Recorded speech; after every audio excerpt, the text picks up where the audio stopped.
तो कैसे आप सब? आई होप आप सब ठीक होंगे। मैं भी एकदम बढ़िया हूँ। तो आज हम पढ़ेंगे नया वंश। कल हमने खिलजी वंश खत्म कर दिया था।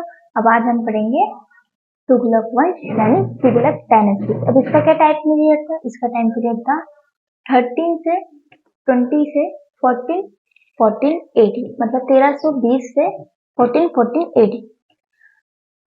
अब जो तुर्क थे, तुर्क पहले सारे जितने भी राजा हुआ करते थे तुर्क हुआ करते थे। तो गाजी मलिक ने खुसरो शाह की हत्या करी, फिर उसने नया वंश बचाया।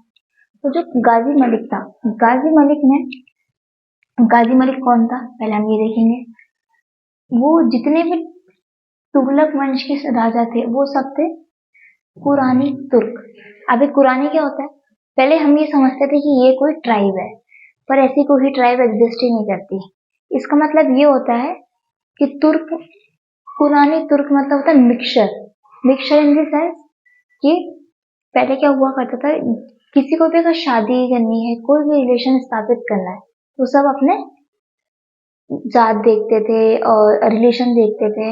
आजकल भी होता है, जैसे कि अगर राजपूत है तो राजपूत में करेंगे, अगर ब्राह्मण है तो ब्राह्मण में करेंगे, फिर भी उसमें भी गोत्र वगैरह फलाना ढिमका बहुत सारी चीजें सब मिलाया करते थे। तो पहले ये सब ऐसा करा करते थे। लेकिन जो तुगलक वंश के जितने भी थे ये ऐसा नहीं करते थे। इनको जहाँ अच्छा लगता था वहां शादी करते। दिल मिलना चाहिए, कुंडली मिले तो चलता है, दिल मिलना चाहिए। तो ये ऐसा करते थे कि जहाँ पे भी जिसका भी दिल मिला, मे बी जहाँ पे जिसको पसंद होता वो वहां पे शादी करते थे। इसलिए इनको कुरानी का मतलब होता है मिक्स्ड तुर्क। कुरानी का मतलब होता है मिक्सचर, ठीक है। अब जो तुगलक वंश था, इन्होंने 94 ईयर रूल किया था दिल्ली पे। पूरे सल्तनत एरा में अगर किसी का लॉन्गेस्ट रूल था तो वो तुगलक डायनेस्टी का था। कितने साल का था? वो था 94 ईयर्स, और लॉन्गेस्ट टाइम इन्होंने रूल किया था। पहले क्या हुआ करता था, जो भी राजा या सुल्तान बना करता था वो अपना नाम चेंज कर लिया करता था। गाजी मलिक ने हत्या की थी तो गाजी मलिक ने बनाया था तुगलक वंश बनाया था। तो उसने उसका नाम रख के क्या किया, उसने रखा था अपना गयासुद्दीन तुगलक। गयासुद्दीन तुगलक कौन था? ये गाजी मलिक। अब इसका कितना था? इसने ज्यादा साल शासन नहीं किया था, इसने सिर्फ 4 साल किया था, 1320 से 1325। इसका रियल नाम क्या था? इसका रियल नाम था गाजी मलिक, जैसे कि मैंने कल भी बताया था और आज भी बताया। फिर इसने क्या किया था? इसने एक रिफॉर्म को समाप्त किया था। किसके रिफॉर्म को? अलाउद्दीन खिलजी के। अलाउद्दीन खिलजी के जितने भी सुधार थे, जितने भी वो थे, उन सबको इसने समाप्त किया था। पहले मुबारक खिलजी, जो अलाउद्दीन खिलजी का बेटा था, वो पहले ही आधे तो समाप्त कर चुका था। जो बचे कुचे थे वो गयासुद्दीन तुगलक ने समाप्त कर दिए थे। जैसे इसके मार्केट रिफॉर्म थे। अब बहुत सारे लोग कहते हैं कि मार्केट रिफॉर्म इसके अच्छे थे। हाँ, एक तरह से अच्छे हैं। जब तक आपने इकोनॉमी नहीं पढ़ी है तब तक के लिए वो बहुत अच्छे थे, लेकिन जब आपने इकोनॉमी पढ़ ली तब अच्छे नहीं थे। क्यों अच्छे नहीं थे? पहले क्या हुआ, इसने एक रेट फिक्स कर दी कि ये चीज इतने में ही बिकेगी। तो जो किसान हुआ करते थे, तो जो मान लीजिए कि गेहूं उगा रहा है, तो गेहूं उगा रहा, तो वो गेहूं इन्हें रेट फिक्स कर दी कि आपको सिर्फ 3 टंके में आप गेहूं ले सकते हो। पर ना तो उसमें किसान की लागत निकलती थी, ना उसका सामान का कॉस्ट निकल पाती थी। इसलिए किसान भी नुकसान में रहते थे, बीच में जो बिचौलिए होते थे वो भी नुकसान में रहते थे, एंड जो मार्केट में जो चीज आती थी वो भी नुकसान में रहती थी। इसलिए इसने ये सब समाप्त कर दिया। फिर इसने देखा कि किसान और परेशान है, क्योंकि अलाउद्दीन खिलजी के रिफॉर्म से किसान बापड़े जितने भी लोग थे सब बहुत दुखी थे। इसलिए इसने सब समाप्त कर दिया। Ended all economic reforms of Alauddin Khilji. फिर ये पूरे सल्तनत का पहला सुल्तान था जिसने क्या बनवाया था? इसने बनवाई थी कैनाल्स, नदियां बनाई थी, क्योंकि वो लोग किसान को इरिगेशन करने में दिक्कत ना हो, इसलिए इन्होंने उनके लिए नदियां बनवाई थी, कैनाल्स बनवाई थी, ठीक है। फिर इसने एक सिस्टम डेवलप किया था। क्या सिस्टम था? इरिगेशन सिस्टम इसने डेवलप किया था। पहले मैंने बताया था land revenue tax. Land revenue tax पहले कितना था? पहले था 1 सेकेंड, मतलब हाफ। इसने उसको कम करके कर दिया 1/10। मतलब पहले आपको 50% देना पड़ता, नहीं, अब आपको सिर्फ 10% देना है।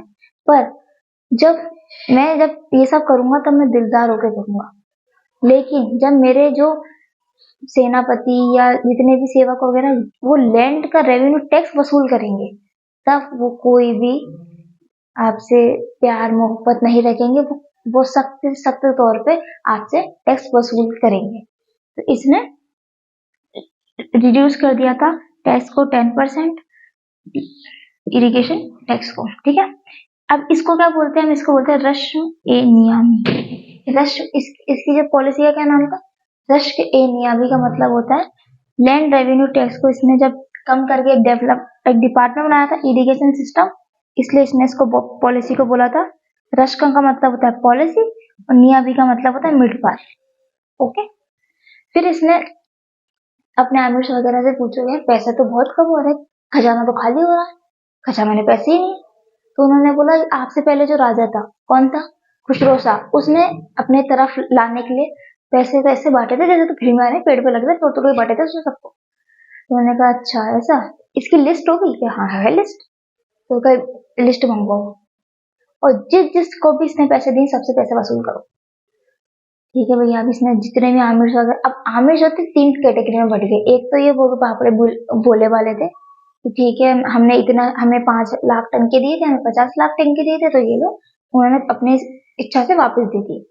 सेकंड पे ये हुए थे कि हम दे रहे नहीं, तो वो दिल्ली छोड़ के भाग गए, बंगाल वगैरह चले गए। थर्ड थे जो समझदार थे, उन्होंने क्या करा, वो गए गयासुद्दीन के पास, बोला देखो मुझे दिए थे इसने 50, लेकिन मैं 20 टंके खत्म कर चुका हूँ, बचे 30, तो ये 30 आप वापस ले लो। तो ये तूने कुछ ज्यादा खर्च नहीं कर दिए, तो आप पैसा आया था दिख रहा था तो खर्च हो गया। तो ऐसे आधे लोगों ने ऐसी चालाकी दिखाई। फिर उन्होंने कहा इससे भी नहीं हो रहा, और किसको दिया, उन्होंने कहा सबसे बड़ा अमाउंट अगर किसी को दिया है उसने, तो दिया है निजामुद्दीन औलिया साहब को, तो सूफी संत पे। कितने दिए, 5 लाख चांदी के सिक्के, मतलब 5 लाख टन का उन्होंने उसको दिया है। तो उन्होंने कहा यार ये तो बहुत ज्यादा होता है, अब 10-20 हजार होते तो अपन छोड़ भी देते, अब 50 हजार अपन कैसे छोड़ दें। उन्होंने कहा जाओ तुम उनसे बोलो पैसे वापस दे, क्योंकि सर वो संत है, उनका इन्फ्लुएंस इतना ज्यादा है आपसे भी ज्यादा, कि नहीं कोई नहीं पैसा तो वापस चाहिए। तो उनके कुछ सेवक वगैरह जाते और वहां बैठते हैं, बोला हाँ आओ, मैंने सुना तुम्हारा सुल्तान बदल गया, कि तुम्हारा सुल्तान तो ऐसे बदल रहा है जैसे तो कपड़े बदलते हैं 5-5 सेकंड में। क्या जो भी है ये अब ये जाजी मत लेगा आगे जाए। तो क्या फिर नॉर्मल बैठे, इनकी पर हिम्मत नहीं हुई कि पैसे लेने की। थोड़ी देर बाद बोलते कि सर वो गाजी मलिक ने बोला है कि आपको जो खुशरो शाह ने पैसे दिए थे वो हमें वापस चाहिए। ये क्या, कि मैं नहीं दे रहा और निकलो दो यहाँ से। उन्होंने उसको बाहर भेज दिया। फिर वो गाजी मलिक के पास आए कि निजामुद्दीन वाले साहब ने तो मना कर दिया पैसे देने के लिए, कि दोबारा जाओ उनको बोलो पैसे चाहिए। तो फिर वो गए वापिस, उन्होंने फिर बोला मस्जिद मंदिर चर्च या कोई भी उसमें ऐसे धार्मिक जगह पे अगर आप पैसा एक दान करते हो तो वो आपको कभी वापस नहीं मिलता। पीके मूवी में एक सीन है, जब उसका पर्स दान पेटी में गिर जाता है, तो वो दान पेटी में से जब होता है कि आपको आईडी वाईडी वेरिफिकेशन होती है, तो उसमें जितने पैसे होते हैं ना वो सब उसमें डाल देते हैं, दान पेटी को खाली कर दे देते हैं। तो ये मुझे पैसा दान नहीं करना, आपने मुझे मेरा पैसा मुझे वापस दो। मैंने कहा नहीं, एक बार दान पेटी में कोई पैसा गिर गया तो वो गिर गया, वो वापस नहीं आएगा। ऐसे पैसे वापस नहीं मिला करते थे। फिर उसके बाद गाजी मलिक को किसी काम से बाहर जाना था, दिल्ली के बाहर, तो उसने कहा उनको बोल दो मैं जब तक वापस आ जाऊँ तब तक मुझे सारे पैसे मिल जाने, नहीं तो मेरे से बुरा कोई नहीं होगा। ठीक है। फिर निजामुद्दीन औलिया साहब को पता लगा, तो उन्होंने एक बार का निजामुद्दीन औलिया ने एक चीज बोली थी, क्या बोली थी, Delhi is far away, Delhi अभी दूर है, पहले दिल्ली तो आ फिर बात करना, कि मुझे धमकी देता है, दिल्ली अभी दूर है। ये स्टेटमेंट किसने दी थी, ये स्टेटमेंट दी थी निजामुद्दीन औलिया साहब ने, और किसके लिए दी थी, गयासुद्दीन तुगलक के लिए। तभी दिल्ली से वापस आ रहा होता है, तो दिल्ली के पास में इसका बेटा होता है, क्या नाम है बेटे का, बेटे का नाम है जना खान। जना खान दिल्ली के थोड़ी दूर जैसे मतलब थोड़ी दूर रह गई दिल्ली, वहां पहुंचता है और बोलता है पापा मैं आपके वेलकम के लिए खड़ा हूँ। अच्छी बात है बेटा, तो चलो दिल्ली चलते, पास में तो ज्यादा दूर तो है नहीं दिल्ली। तो कहता है कि मैंने आपके लिए एक सरप्राइज प्लान किया। तो क्या सरप्राइज, मैंने आपके लिए एक महल बनवाया लकड़ी का, लकड़ी का महल बनवाया, हाँ बहुत शानदार, बहुत लग्जरियस, आपके लकड़ी का महल बनाया, चलो आप यार अभी चलते हैं यार, अभी कौन घोड़े हाथी से उतरेगा और कौन अंदर जाएगा। ले चलते हैं दिल्ली, अभी बाद में जाते हैं कि मैंने आपके लिए इतनी प्यार से बनवाया, आप चलो मेरे साथ। तो फिर वो जाता है, तो फिर सीढ़ियाँ लाई जाती है हाथी से यात्रियों को उतारने के लिए, और वो कहता है नहीं नहीं इसकी कोई जरूरत नहीं है, बहुत लग्जरियस है, उसमें हाथी के बराबर का रैंप बना हुआ है, वहां पे पापा खुद उतर जाएंगे। हाथी के साथ ही अंदर, तो जैसे ही वो हाथी को लेके अंदर घुसता है, थोड़ा अंदर घुसता है, फिर रैंप आता है, वहां पर रैंप पे जैसे वो हाथी खड़ा होता है, और उससे जो जना खान होता है वो नॉर्मल होता है, हेलो हेलो और टावर नहीं आ रहा, टावर नहीं आ रहे, वो बाहर आ जाता है, बहुत होशियारी से बाहर आ जाता है वो। और जैसे ही हाथी का पैर पड़ता है इस प्लेटफॉर्म पे, हाथी खड़ा होता है और ये कोलैप्स कर जाता है। कोलैप्स मतलब ये धस जाता है, गिर जाता है, और गिरने से हो जाती है गयासुद्दीन तुगलक की मृत्यु। तो कुछ हिस्टोरिकन ये मानते हैं कि ये सोची समझी साजिश थी, और कोई मानते नहीं ये जस्ट एक्सीडेंट था। तो एक राइटर हुआ था, हम उसको बाद में पढ़ेंगे, उसका नाम था इब्न बतूता, बगल में जूता, ये गाना है। तो जो इब्न बतूता राइटर था, उसके अकॉर्डिंग उसकी जो बुक है उसका नाम था रेला। उसने इस रेला के इस इंसिडेंट का जो एक्सीडेंट का इंसिडेंट था वो इस बुक में उसने बहुत अच्छी तरीके से मेंशन किया है। पर कुछ लोग मानते हैं कि ये एक्सीडेंट था, कुछ लोग मानते हैं कि सोची समझी साजिश थी। हम इब्न बतूता की बातें आगे पढ़ेंगे। और इसने एक सिटी फाउंड की थी तुगलकाबाद। ठीक है, अब हम फटाफट से एक रिवीजन कर लेते। होनी तुर्क 90 ईयर्स राज किया था, लॉन्गेस्ट टाइम था। गयासुद्दीन तुगलक का रास्ता 1320 से 1325। गाजी मलिक इसका नाम था। इसने ओल्ड इकोनॉमिक जो रिफॉर्म थे उसका एंड किया था। अलाउद्दीन खिलजी के पहले मुबारक शाह कर चुका था। फर्स्ट सुल्तान था, उसने कैनाल्स बनवाई थी। इसने डेवलप किया था इरिगेशन सिस्टम, एंड इसने रिड्यूस कर दिया था लैंड रेवेन्यू टैक्स को 110, पहले 1 सेकंड था अब 110 कर दिया था, मतलब इसने हाफ से भी कम करके मतलब 10% कर दिया था, पहले 50% हुआ करता था। उसको हम बोलते हैं रश्क ए नियामी। निजामुद्दीन औलिया साहब ने एक बात बोली थी, दिल्ली अभी दुरुस्त, मतलब दिल्ली अभी दूर है। जब ये वापिस आ रहा था दिल्ली से, इसकी डेथ हो जाती है, वुडन पैलेस वेरिएशन वो कोलैप्स कर जाता है। ठीक है, इसका जो वुडन पैलेस किसने बनवाया था, वो बनवाया था इसके बेटे ने, जना खान ने। और according to Ibn Battuta is just an accident. इसकी बुक है, ये बुक का लोड नहीं लेने का, अपन बाद में पढ़ेंगे कौन सी बुक थी क्या था। एंड इसने फाउंड किया था तुगलकाबाद सिटी को। इसने जब तुगलकाबाद सिटी को फाउंड किया था, अब हम इसके बाद पढ़ेंगे जना खान, मोहम्मद बिन तुगलक, कल पढ़ेंगे। इसका भी नाम बदल के ये चेंज कर लेता है। तो बस ये था वीडियो। अगर आपको अच्छा लगा तो लाइक कीजिएगा, शेयर कीजिएगा, कमेंट कीजिएगा, subscribe to our YouTube channel with study with Himanshu. And मिलेंगे कल नेक्स्ट ब्लॉग के साथ, वीडियो के साथ। मेरे को ब्लॉग याद रहता है, तो बस प्लीज चैनल को सब्सक्राइब कर दो।